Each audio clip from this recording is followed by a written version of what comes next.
सांसद कृष्ण पवार जी आप पहुँचे हैं। हम धन्यवाद, मुबारक हो आपको भी नई जिम्मेवारी के लिए। धन्यवाद। भीलवाड़ा जिला के पूर्व अध्यक्ष माननीय श्री अशोक गुर्जर जी को मैं स्वयं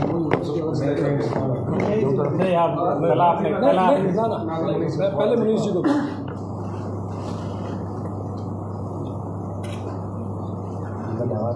अब माननीय जिला अध्यक्ष जी को हमारे मीडिया सह प्रभारी भीमसेन अग्रवाल जी माननीय अशोक गुर्जर जी को सब कुछ दे करके सम्मानित करेंगे।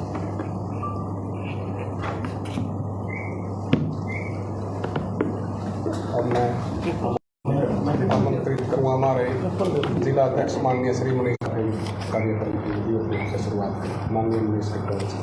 आज भारतीय जनता पार्टी कैथल में कपिल कमल इस कार्यालय में हमारे मध्य में राज्यसभा के सांसद और पूर्व में मंत्री रहे हरियाणा सरकार आदरणीय कृष्ण पवार जी हमारे बीच में पहुंचे हैं। सबसे पहले मैं यहाँ कार्यालय में पहुंचने पर इस प्रेस वार्ता में पहुंचने पर उनका स्वागत करता हूं, उनका अभिनंदन करता हूं।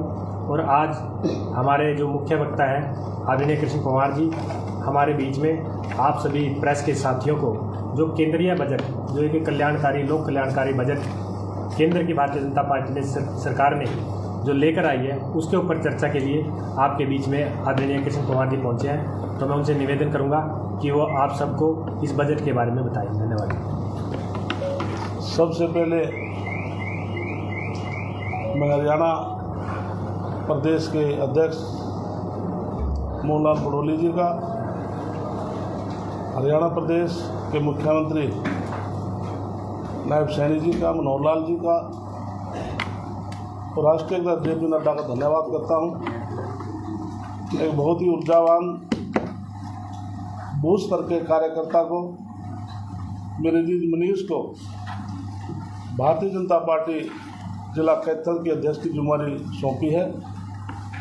मैं संगठन का धन्यवाद करता हूं और विशेष तौर से मेरे छोटे भाई अशोक गुर्जर जी जो 3 बार लगातार बहुत ईमानदारी से कार्यकर्ताओं के साथ मिलकर संगठन बहुत मजबूती से अपनी जिम्मेवारी को बेखूबी से निभाया है और उन्हें खुद अपनी इच्छा से, बहुत कम ऐसे लोग होते हैं खुद संगठन में जा कर के कहा कि मैं अपनी इच्छा से अपने पद को छोड़ रहा हूँ। और हमारे मनीष जी हैं जो बहुत ऊर्जावान कार्यकर्ता हैं, इनको जिम्मेवारी दी जाए, बहुत बड़ी बात है।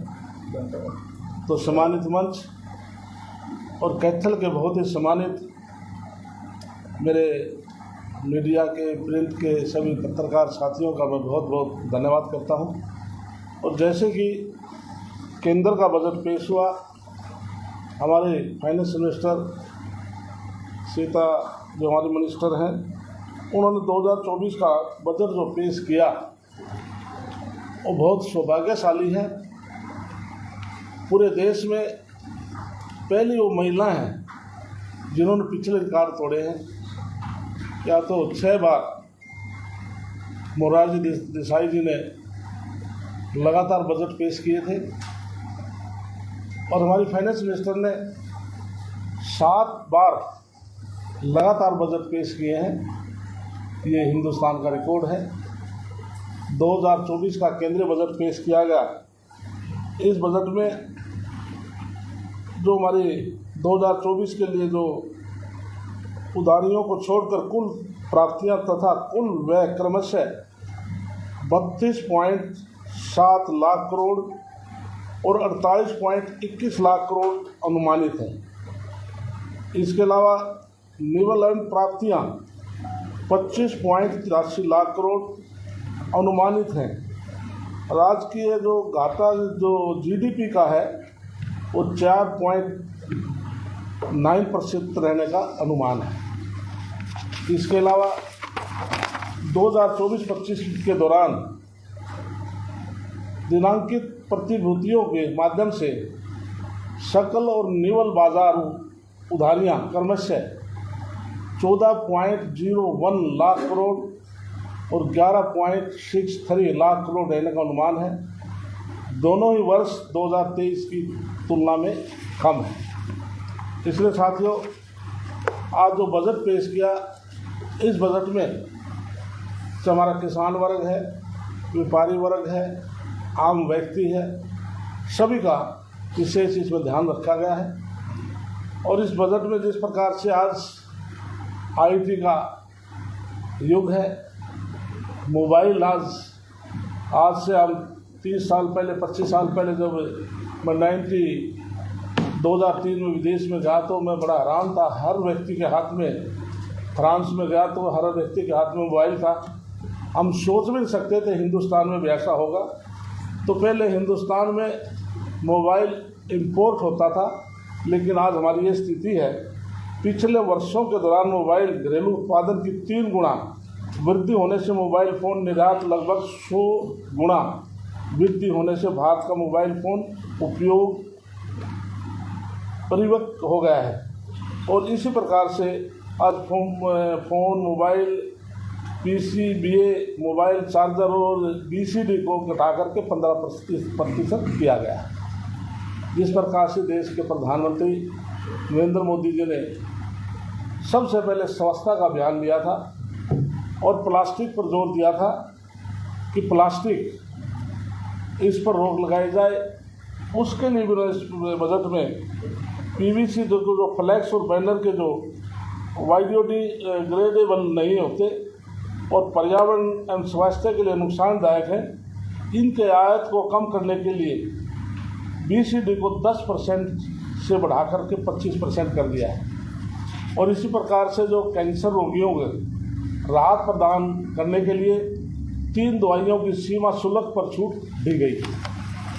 इसके साथ साथियों, हमारे जो किसान भाई हैं उनके लिए भी खेती बाड़ी के लिए 32 कृषि और बागवानी फसलों के लिए 109 उच्च पैदावार होने वाली जलवायु अनुकूल किस्में जारी की जाएंगी। प्राकृतिक कृषि तो अगले 2 वर्षों में पूरे देश में 1 करोड़ किसानों को प्राकृतिक कृषि के लिए सहायता दी जाएगी, जिसमें प्रमाण पत्र और ब्रांडिंग व्यवस्था शामिल होगी। इसका कार्यान्वयन वैज्ञानिक संस्थाओं के इच्छुक ग्राम पंचायतों के माध्यम से किया जाएगा, जिसमें 10,000 आवश्यक आधारित जैव आदान संस्थान केंद्र भी स्थापित किए गए हैं। एक जो सब्जी है, सब्जियों के लिए भी सरकार ने विशेष ध्यान दिया है।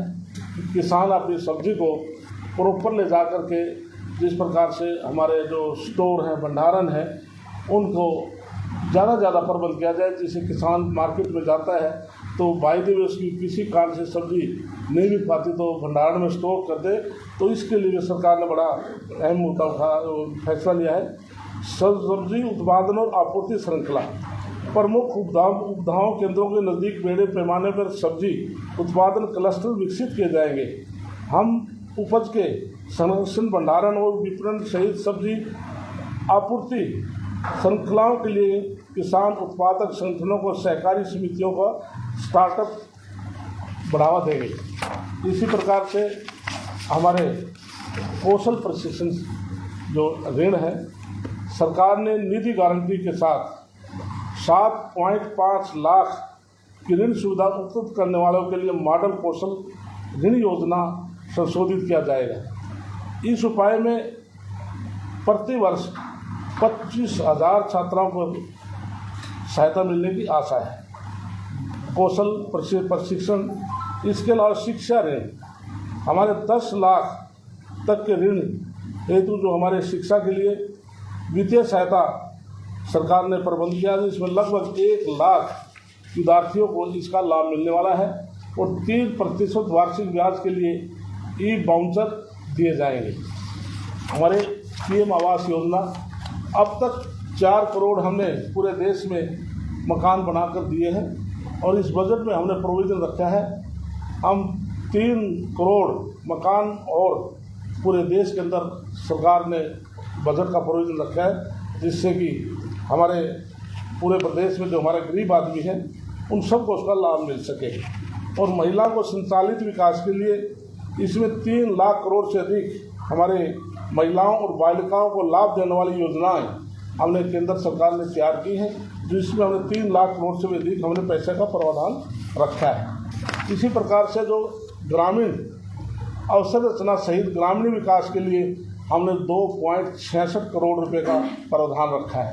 हमारे मुद्रा ऋण की सीमा को हमने उद्यमियों के लिए मौजूदा 10 लाख से बढ़ाकर के 20 लाख हमने कर दिया है, जिसमें तरुण श्रेणी के अंतर्गत ऋण लिया है। पहले इन ऋणों को सफलतापूर्वक जिसने चुकाया हुआ है वो इसका लाभ उठा सकेंगे। हमने जो शहरी विकास के लिए जिस प्रकार से हमने माननीय नायब सैनी जी ने पूरे हरियाणा प्रदेश के अंदर जो गरीब आदमी हैं उनको 100 गज के प्लाट दिए हैं और उनको कब्जा दिया है।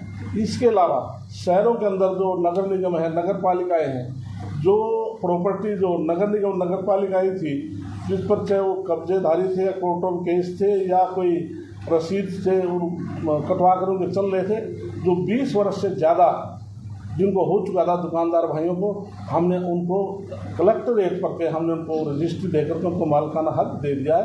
इससे हमने पूरे प्रदेश के अंदर कार्यक्रम किया था। और जिस प्रकार से हमने ग्रामीण अंचल में हम 100 गज के प्लाट देते हैं, हमने शहरों के अंदर भी हमने प्रोविजन किया है। प्रधानमंत्री आवास योजना तहत 2.0 अंतर्गत 10 लाख करोड़ की निवेश से 1 करोड़ शहरी गरीब मध्यम वर्ग के परिवारों का आवास जरूरतों का समाधान किया जाएगा। इसके लिए 5 वर्षों में 2.2 लाख करोड़ केंद्रीय सहायता शामिल होगी। इसी प्रकार से सुविधा के लिए सब्सिडी का भी प्रावधान हमने किया, जिससे शहरों के अंदर जो गरीब आदमी रहते हैं उसको भी उसका लाभ मिल सके। दूसरा, प्रधानमंत्री मुफ्त बिजली योजना, इसके लिए सरकार ने पूरे देश के अंदर हमने कहा कि 300 यूनिट तक मुफ्त बिजली प्राप्त होने के लिए हर व्यक्ति इसमें सक्षम हो। हमने पूरे देश के अंदर घरों के अंदर 2 किलोवाट का, जैसे हरियाणा प्रदेश के अंदर हमने प्रावधान किया है, 2 किलोवाट तक का जो लोड का है उसके लिए 1,10,000 उसका खर्च आएगा, जिसमें 60,000 केंद्र सरकार देगी और 50,000 हरियाणा सरकार देगी। इसलिए इसके लिए अब तक पूरे देश स्तर पर 1.28 करोड़ से अधिक पंजीकरण हो चुके हैं और 14 लाख आवेदन प्राप्त हो चुके हैं। तो केंद्र सरकार चाहती है कि पूरे देश में जो बिजली का हमारा है, सोलर के माध्यम से हमारी ज़्यादा से ज़्यादा हमारे सभी गरीब आदमियों को उसका लाभ मिल सके। और प्रधानमंत्री ग्रामीण सड़क योजना के तहत PMGSY, इसके लिए हमारे 25,000 ग्रामीण बस बाटों के लिए हमारी योजना शुरू की है, जिससे कि प्रदेश के अंदर ज़्यादा से ज़्यादा हमारे आम आदमी को उसका लाभ मिल सके। तो इसके साथ हरियाणा सरकार जो आज केंद्र सरकार की जो नीतियां हैं उन सब को भी बराबर लेकर के आज काम कर रही है, जिससे हमारी सहकारी समितियां हैं उनको भी बढ़ावा देने के लिए केंद्र सरकार ने 1.52 लाख करोड़ रुपए का प्रावधान किया है कि जो शहरी सहकारी समितियां हैं उनको बढ़ावा दिया जाए, जिससे आम आदमी को लाभ मिल सके। इसके अलावा हमारे प्रधानमंत्री नरेंद्र मोदी जी ने आज तीसरी बार देश के प्रधानमंत्री बने हैं। उन्होंने भी या तो पंडित जवाहरलाल नेहरू 3 बार लगातार प्रधानमंत्री बने थे, या आज नरेंद्र मोदी तीसरी बार प्रधानमंत्री बने हैं।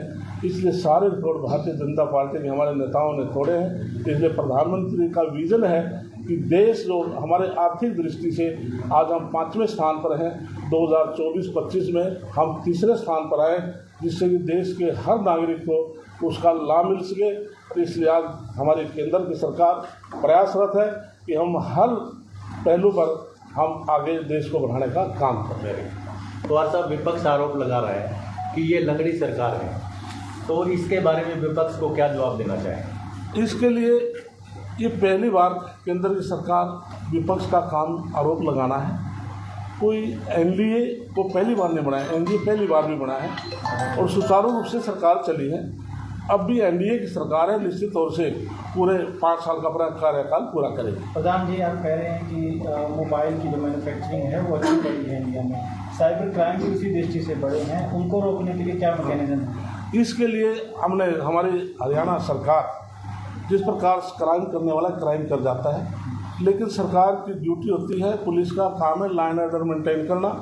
और क्राइम करने के बाद हमारी हरियाणा पुलिस की, आप अखबार पढ़ते होंगे, नायब सैनी के कार्यकाल में आपने किस प्रकार से अखबार आप उठाएंगे तो किसी न किसी ज़िले के अंदर जो बदमाश है, तो आज हरियाणा छोड़कर दूसरे तरफ भागने शुरू हो गए हैं। तो नायब सैनिक ने कहा है कि या तो आप ईमानदारी से शराफत से रहें, बदमाशी करनी है तो हरियाणा को छोड़कर चले जाएं। इस लॉ एंड ऑर्डर पर बहुत हमारा कंट्रोल है और हम इस पर नई आधुनिक तरीके से भी। झांसी में आज जो विधायक है, मौजूदा विधायक, उन पे गोलीबारी की कोशिश की गई है। आज की बात किस पे जो विनोद ब्याड़ा जी विधायक है, इसलिए विनोद ब्याड़ा बहुत हमारे सम्मानित साथी हैं, भारतीय जनता पार्टी के निष्ठावान कार्यकर्ता हैं। कोई व्यक्ति जब विधायक है, आम आदमी है, सबका जीवन एक है, सबका सम्मान है, व्यक्ति है, बात पद से नहीं। लेकिन किसी व्यक्ति ने इस प्रकार की कोशिश की है तो निश्चित से पुलिस उसके खिलाफ सख्ती से कार्रवाई करेगी। एक वो प्रतिनिधि है, सम्मानित व्यक्ति है, लगभग 2 लाख लोगों का प्रतिनिधित्व करते हैं। तो इसलिए तो ऐसी खबर जैसे आपने बताई तो निश्चित तौर से मैं इसको कंडम करता हूँ और जो दोषी हैं निश्चित तौर से पुलिस उनके खिलाफ कार्रवाई करेगी। सर, बीजेपी के कार्यकाल में कहीं न कहीं कार्यकर्ताओं की अनदेखी हुई और ये आरोप सरेआम लगता है कि बीजेपी सरकार ने कार्यकर्ताओं की कोई सुनी नहीं है, इस कारण कहीं न कहीं बैकफुट पे बीजेपी। भारतीय जनता पार्टी का कार्यकर्ता निष्ठावान कार्यकर्ता है। भारतीय जनता पार्टी का कार्यकर्ता बिल्कुल भी आपको कभी गली में खड़ा होकर ये आवाज़ मारता नहीं नजर आएगा कि भारतीय जनता पार्टी अच्छी पार्टी नहीं है। लेकिन मैं मान सकता हूँ किसी कार्यकर्ता काम भी नहीं होगा, लेकिन वो कार्यकर्ता पार्टी की बुराई कर नहीं सकता। भारतीय जनता पार्टी कार्यकर्ता की माँ है और कोई बेटा माँ के प्रति कोई अपशब्द कह नहीं सकता। इसलिए हमारी भारतीय जनता पार्टी के कार्यकर्ता निष्ठावान कार्यकर्ता। विधानसभा चुनाव से पहले कई जिलों के अध्यक्ष पार्टी ने बदले हैं, कैथल के अलावा आपने बताया और भी जो अध्यक्ष इसके लिए विधानसभा चुनाव से पहले भारतीय जनता पार्टी संगठनात्मक पार्टी है जिसके देश में 18 करोड़ कार्यकर्ता है और चाहे राष्ट्रीय अध्यक्ष है, प्रदेश अध्यक्ष है, जिलाध्यक्ष है, हमारा 3 साल के कार्यकाल के बाद निश्चित तौर से हम रिसफलिंग करते हैं। इसलिए भारतीय जनता पार्टी समय समय पर इस प्रकार की रिसफलिंग होती रहती है। अग्निवीर योजना को लेकर 2 बयान आए हैं। कल करगिल विजय दिवस के मौके पर प्रधानमंत्री का कहना था कि ये स्कीम सेना के सुझाव पर बनाई गई है। राहुल गांधी का कहना है कि पीएमओ के ऑफिस से ड्राफ्ट में है। आप स्थिति स्पष्ट करें। इसके लिए चाहे हमारी केंद्र की सरकार है या प्रदेश सरकार है, हमारे युवा जो देश का उज्जवल भविष्य है, हम उज्जवल भविष्य के लिए उनकी बहुत अच्छी योजनाएं आगे लेकर आ रहे हैं। उनको किसी प्रकार से विपक्ष कहता है कि वीर अग्नि के जो युवा हैं वो सड़क पर घूमेंगे, इसलिए हमने हरियाणा सरकार ने भी उनको बाकायदा उनको परसेंटेज दिया है। कोई भी हम पुलिस में भर्ती करेंगे तो इतना परसेंट हम फर्स्ट उनको रखेंगे, बाद में दूसरे को रखेंगे। तो केंद्र सरकार भी इसी प्रकार से बना करके उन युवाओं का मनोबल बढ़ा रही है। इसलिए हमारा देश का युवा आज आप देखें रजिस्ट्रेशन पहले से ज़्यादा बढ़ रही है। लेकिन ये विपक्ष का दुष्प्रचार है। आप यदि ये योजना गलत है तो रजिस्ट्रेशन में कमी आनी चाहिए, लेकिन रजिस्ट्रेशन बढ़ रही है तो इसका मतलब युवा उसको लाइक करते हैं। सर, हरियाणा में भी तीसरी बार बीजेपी कमान संभाले और दिल्ली की तरह, तो इसके लिए क्या प्रयास रहेगा? इसके लिए भारतीय जनता पार्टी निश्चित तौर से तीसरी बार हरियाणा प्रदेश में नायब सैनिक के नेतृत्व में सरकार बनाएगी। क्योंकि उससे पूर्व अतीत में हमारे माननीय मनोहर लाल मुख्यमंत्री रहे हैं कि मैं अपने अनुभव के आधार पर कह सकता हूँ, मैंने 5-6 मुख्यमंत्री, क्योंकि इतना लंबा मेरा अनुभव 91 से लेकर अब तक 35-40 साल से लगातार मैं चुनाव लड़े। लेकिन मैं ईमानदारी से कह सकता हूँ जितना ईमानदार मुख्यमंत्री माननीय मनोहर लाल ने अपने 10 साल के कार्यकाल में 9.5 साल में काम किया है, शायद किसी मुख्यमंत्री ने किया नहीं होगा। लेकिन आज धरातल पर विपक्ष उनके ऊपर 100 आरोप लगाए कि डिजिटल कर दिया, ऑनलाइन कर दिया, लेकिन भ्रष्टाचार पर उन्होंने लगाम लगाई। सर, बुलडोजर बाबा की तरह कि क्या हरियाणा में भी कोई बुलडोजर बाबा की तैयारी है? इसके निश्चित तौर पर कोई इलीगल कोई कंस्ट्रक्शन करता है, इलीगल कोई काम करता है तो हमारे मुख्यमंत्री का बयान आया है, तो कोई कितना बड़ा व्यक्ति ना हो, कोई पार्टी किसी का भी हो, बिल्कुल निश्चित तौर से जो कानून अपना काम करेगा। धन्यवाद।